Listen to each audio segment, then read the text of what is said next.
But nowadays, I think we have another problem, which is that we have so many options. And I think one of the things that people are very afraid is that they don't want to close off any options.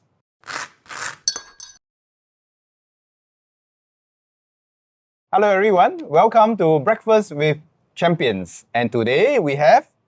Hi, I'm Xenia. I'm an actor, content creator, dog mom, wife, and many more coming. Okay, tell us what you don't do. Huh?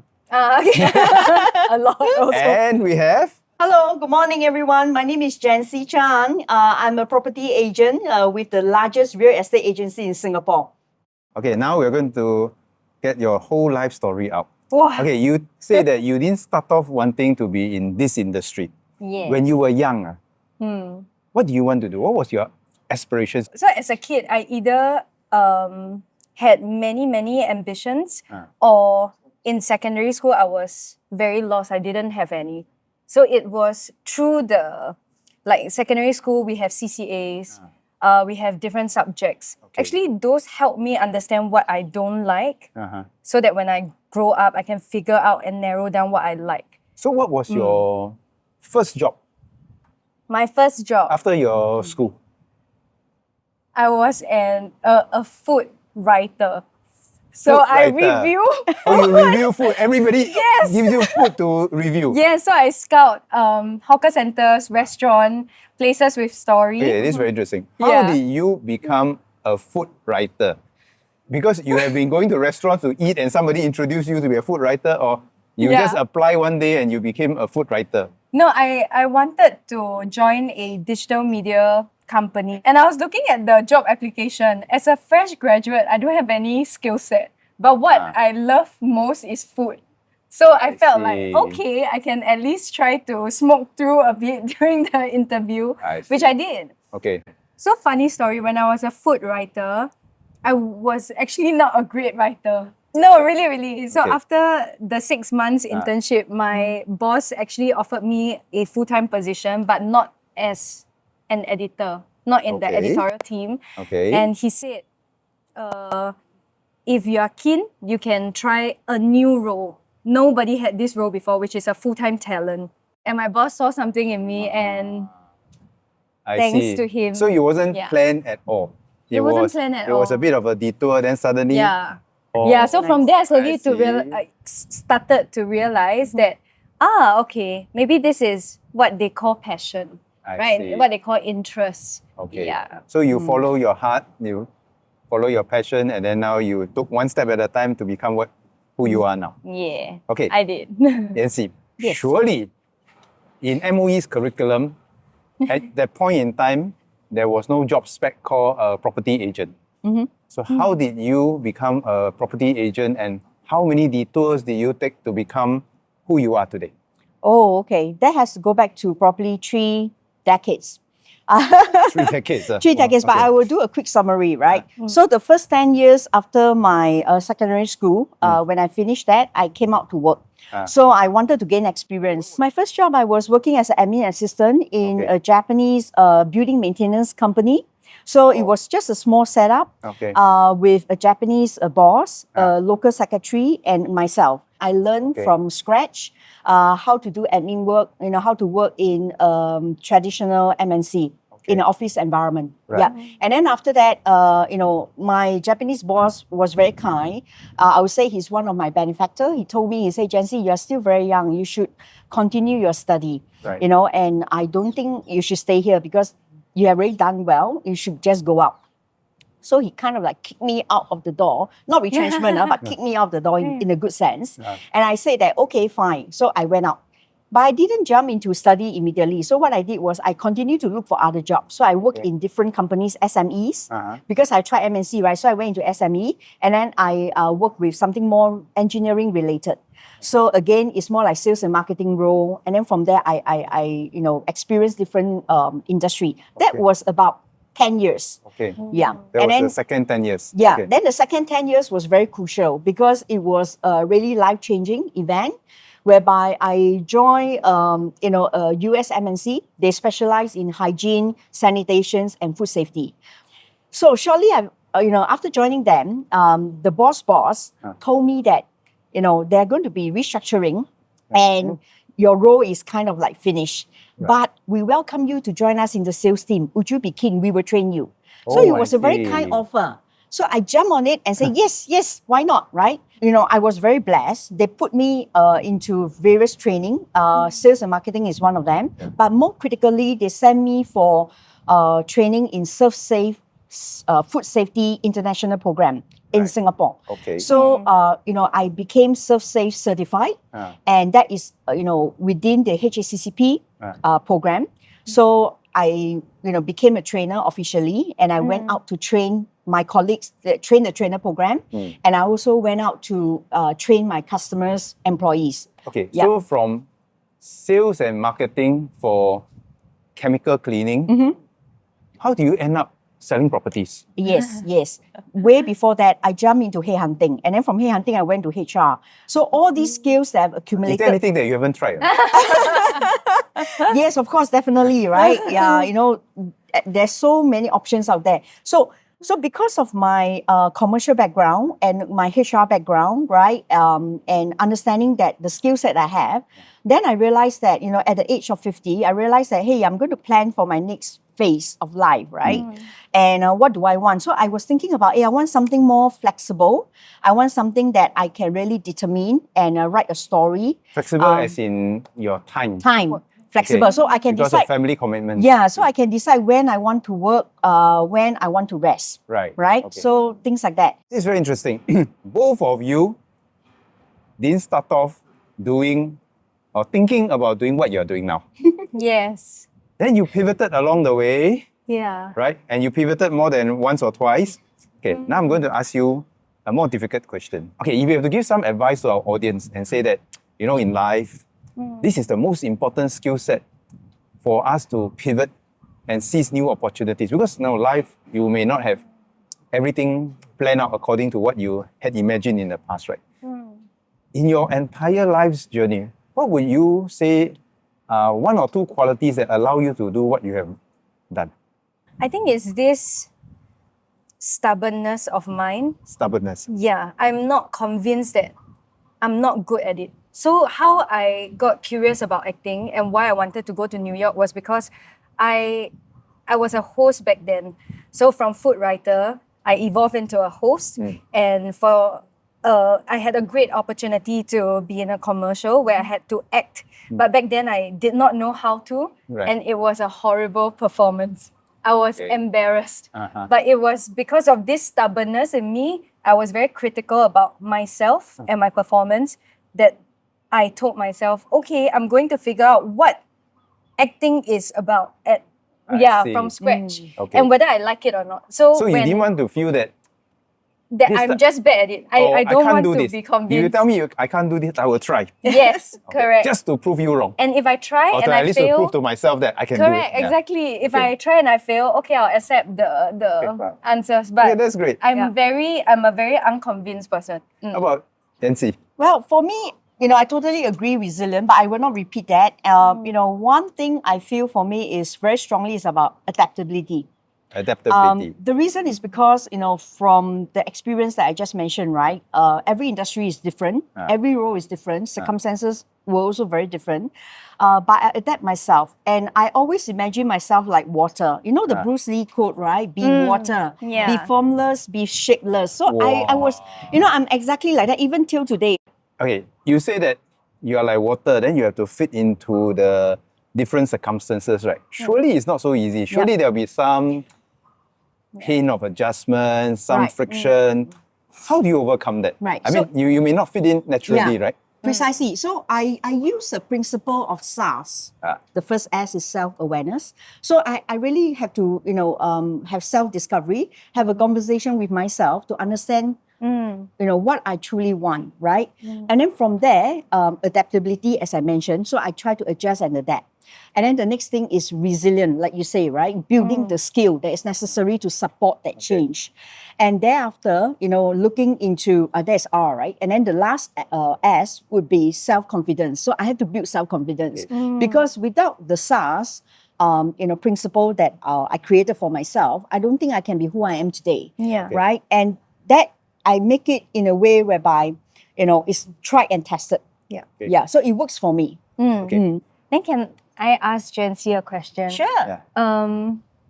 Actually, now when I'm trying new things, it still feels scary for me. Yeah. How do you be confident? Well, talking about self-confidence, indeed, right? Some people will have more, some people have less, right? Depending on their background. But it can be built, right? It can be built through different means, right? So acquiring skill is one thing. It gives you the confidence. Talking to the right people is another. Going out, like what Mr. Chan said, right? Going out to try to do the work and all that, it could be another experience itself, right?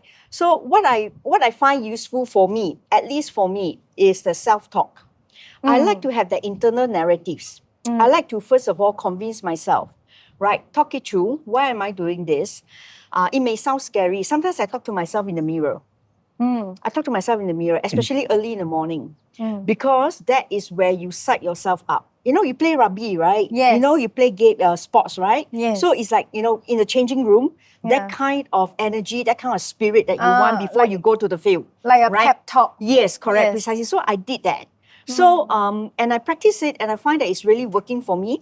Of course, would there be a time that I doubt myself? Would there be a time that I started to, I need to talk to more people. I need to find more sources to confirm this. Yes, of course. But ultimately is you need to hold on to it and continue that belief, self-belief.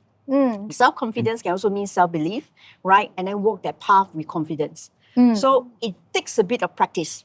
Yeah. But it must start with you internally. Right. Oh, that's really helpful. So you mean now you still talk to the mirror? Yes, I do.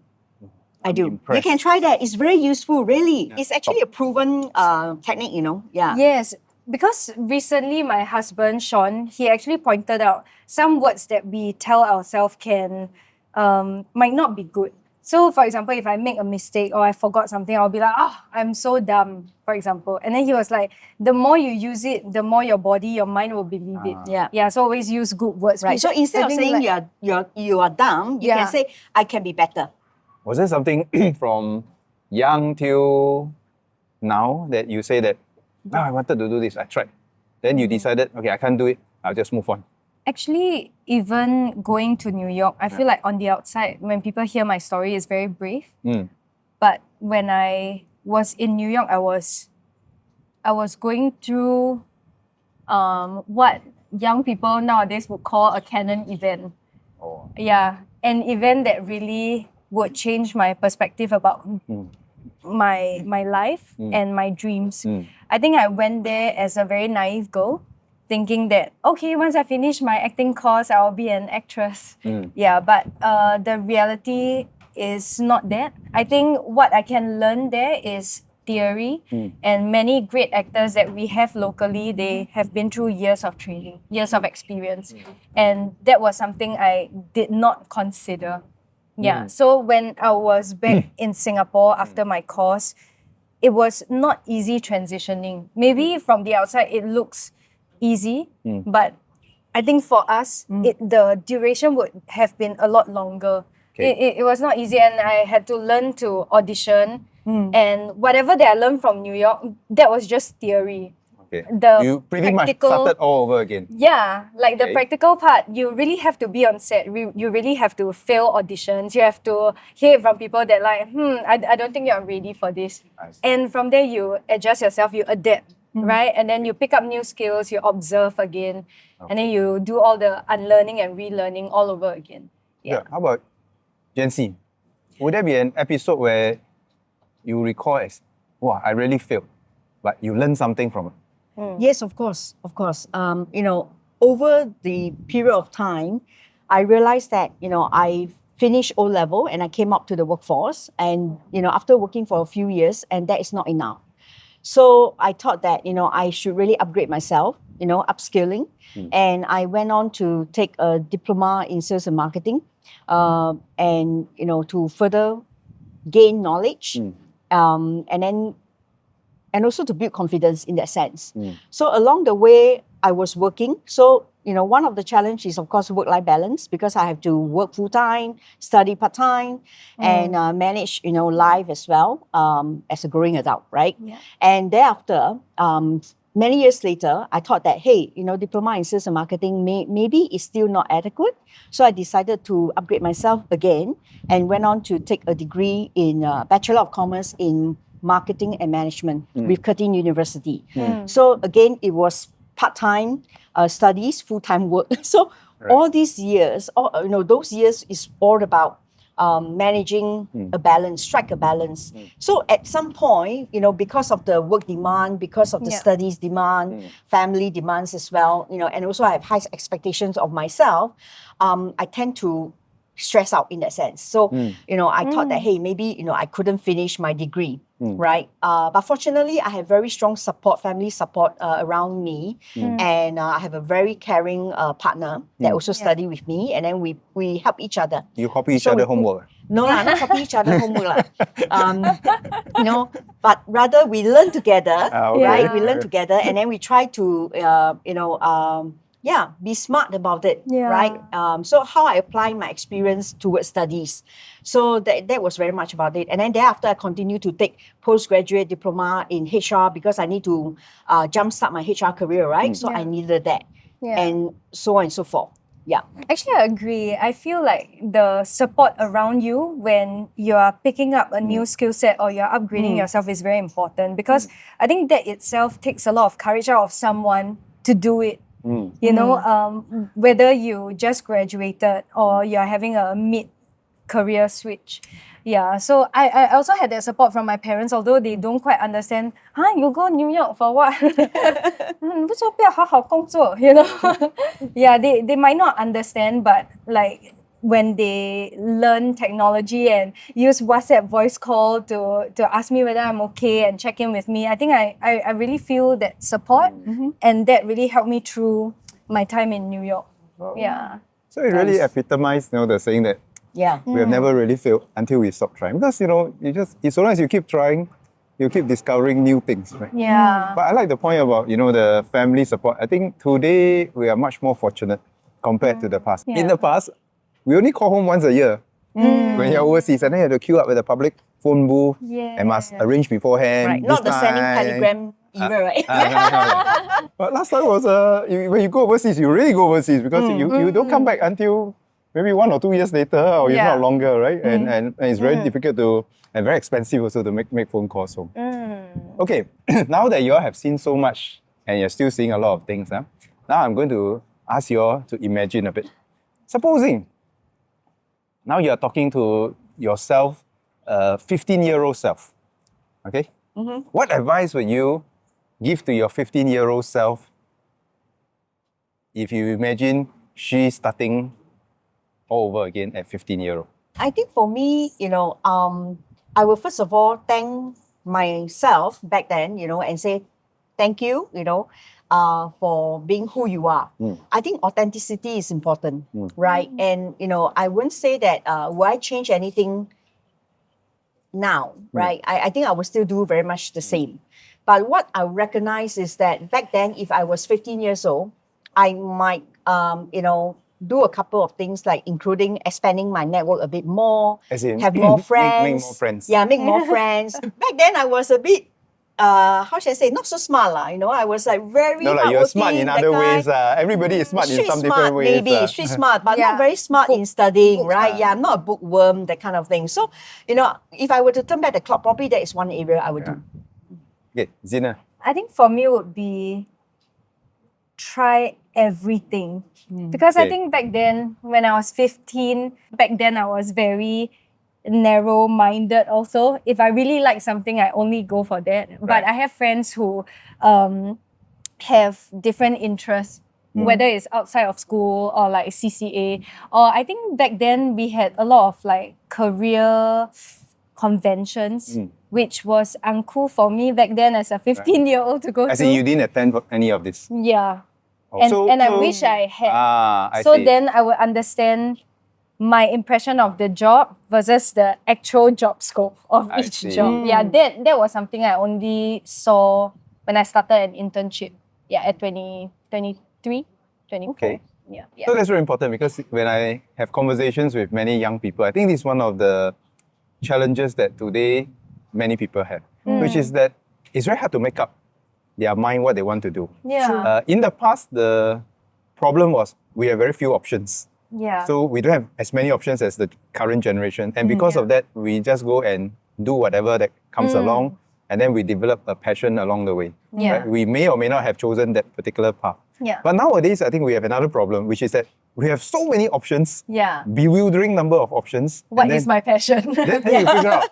And I think one of the things that people are very afraid is that they don't want to close off any options. But actually, it can be very stressful if you don't want to close off any options because you want to be able to do everything. Yeah.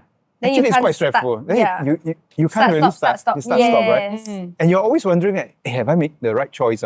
Whereas last time the mindset was more of no more bridges, burn all the bridges already. Yeah. That's the Yeah. choice. Just go. There's only this path, Yeah. and I will make the best of this path. Yes. Right? But now I think actually it's a different set of challenge altogether, Right. and I'm not sure one is easier than the other. Right. Yeah. So what do you think we can help our young people to help them, be more confident in their choices? Okay, so of course, having them see more things can Yeah. help, but see too many things also can be Right. counterproductive. Yeah. So if you have one final word of advice to say your younger self, right?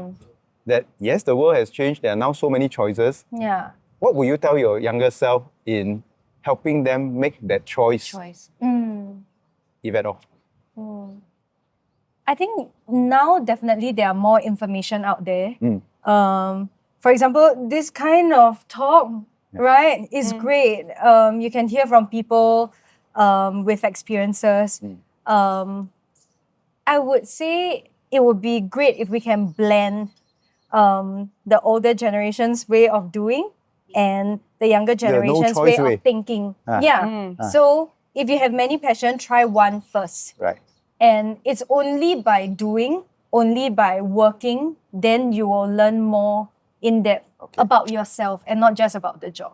And from there you will, it takes time. Nobody gets their first job as their forever job. It's true. Actually, from what both of you have shared, Yeah. actually the generation like mine where many of us have one job for their entire life, I think that's quite rare nowadays. And maybe because of that, actually there's also no need to keep stressing ourselves as to whether we have made the right choice. Yes. Even if we have made the right choice now, it may not be the right choice forever. Then you Right. must have, like what you say, the courage to try Pivot. different things, Yep. to pivot. Yeah. And you just have the confidence that actually compared to the past, living in Singapore now, we have so many more options. Even if one thing don't go right, it doesn't mean that you cannot get right by Yeah. taking a slight turn, a slight shift. And there will always be opportunities, right? I think the journey is very important. It's not just a destination, right? The journey that really build up the experience, that can really enrich your life, right? Give you a wider perspective and truly appreciate what is around you. And adding on to the earlier questions, your point, right? One of the things I would choose to do is to have a broader network, again, not at the school level, not at the studying level, but rather to find mentor, find maybe even a coach, right? Without paying a big fee for that for now. But rather, tap on the people around you, get their advice, what would you think, right? Would this work for me? And from there, probably you can help to make informed decision. I find something quite different when I see some of the students overseas compared to students in Singapore. Students in Singapore, during our free time or holidays, we will tend to pack our programs with what we call CCAs, maybe go for some other classes and so on and so forth, which is okay. It helps to broaden the exposure. But to Jancey's point, when you compare with some students from overseas, their holiday, they like to go and work and do different things. Even to go to do service staff job or do anything. But it's just for them to build different networks, to expose themselves to a totally different world and to see different things. And I think that there's a difference in the way they mature. And how fast they mature once you start seeing many other things. So I think those are important life lessons. Well, thank you all so much for joining us for breakfast and sharing your valuable life experiences. Thank you. Thanks for having us. Today, I think we have heard many useful life lessons. I think we all don't start off with where we think we will end up, but there are so many opportunities in life, and even if we seemingly take a wrong turn, it can become the right turn if we put our passion into it and do the best with what we have. And then life will take us in different directions in different times, but it can always turn out good so long as we put our heart and soul into doing it. And we just keep seizing those opportunities and keep trying, and we will never have failed until we stop trying. So I think those are very useful lessons for all our audiences. Thank you all so much for joining us and sharing your life experiences with our audience. Thank you. Thank you. Thank you for having us. See you everyone.